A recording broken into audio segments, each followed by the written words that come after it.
All right, everyone, welcome back for another deep dive with us. Today we're going to be looking at Yeah. an article that's making waves right now. It's a pretty heavy one, I'll admit. Yeah. It's titled "Congo Executes 102 Urban Bandits with 70 More Set to be Killed," officials say. Oh, wow. So yeah, we're going to be diving into what's going on in Congo and asking Yay. what's happening there. Why should we even care? Yeah. What's the situation? Yeah, this is definitely not just a local crime story like you might think from the headline. Right. It brings up really big questions about, security versus human rights. And when a government decides Yeah. take extreme measures like this, what are the implications? Well, in the article, it kind of throws us right into the fire right away. We're talking Oh, yeah. over 100 men executed in a single week, Yeah. labeled as, It's a lot. urban bandits or 𝐂𝐭. Yeah. And then they say 70 more are going to face Wow. the same fate. Just those numbers alone. Yeah. It's pretty intense. It's heavy stuff. Yeah. So before we get, too far into this, can you give us some background on Sure. who are these 𝐂𝐭? Yeah, so imagine like you're living in a city and you've got these armed gangs just roaming around doing whatever they want. Oh, wow. No consequences. That's the reality for a lot of people in Congo right now. And these 𝐂𝐭, they're basically armed robbers, Right. but it goes way beyond just stealing stuff. They're causing like this huge sense of fear and making everyone feel unsafe.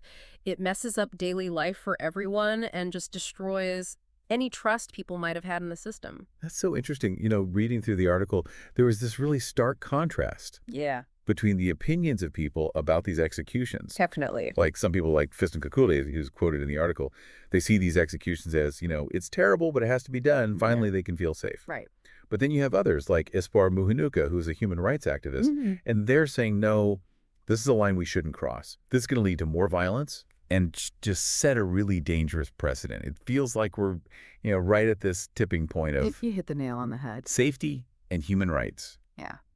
How do we reconcile these two things? Yeah, and that's where I think it's really important to understand the history of the death penalty in Congo. Okay, yeah. It's kind of complicated. They got rid of it back in 1981, but then brought it back in 2006. Oh, huh. But here's the thing.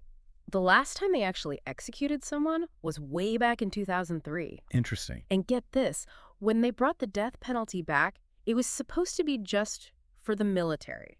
Really? Yeah, like for soldiers accused of treason. But now we're seeing it used against these 𝐂𝐿unas, which is a whole different thing. It really makes you wonder, is this actually about stopping crime? Or is there something else going on here? Are they using these 𝐂𝐿unas as scapegoats It's a good question. to avoid dealing with the real problems like poverty and unemployment?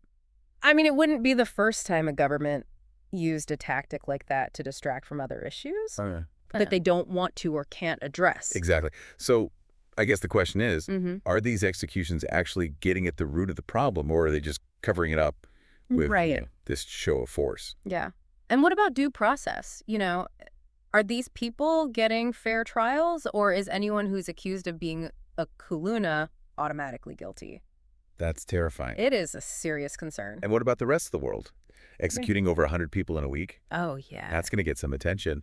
What kind of pressure or consequences could Congo face for doing something like this? Well, I think you're going to see a lot of pushback from human rights groups and other countries. The death penalty is always controversial, but when you have executions on this scale and this fast, it's going to raise a lot of red flags. I wouldn't be surprised if Congo ends up facing economic sanctions or even diplomatic isolation. Wow.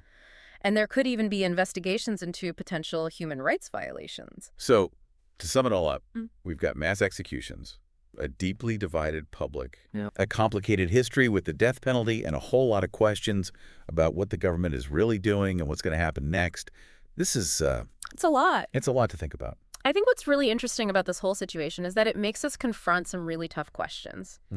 There are no easy answers when it comes to balancing security and human rights. That's a really good point. And on that note, I want to leave everyone with this question to think about. Okay. Given everything we've talked about today, what do you think is the best way, the most ethical and effective way to deal with a situation like this? How do you balance the need to keep people safe with protecting the fundamental human rights of everyone involved? It's something that's worth really thinking about and discussing. So keep learning, keep exploring, and keep forming your own informed opinions. Thanks for joining us for this deep dive. We'll see you next time. Subscribe to our YouTube channel Africarized for more discussions and updates like this. Follow us on Facebook, Instagram, and TikTok. Like, share, and leave a comment. Thank you for tuning in.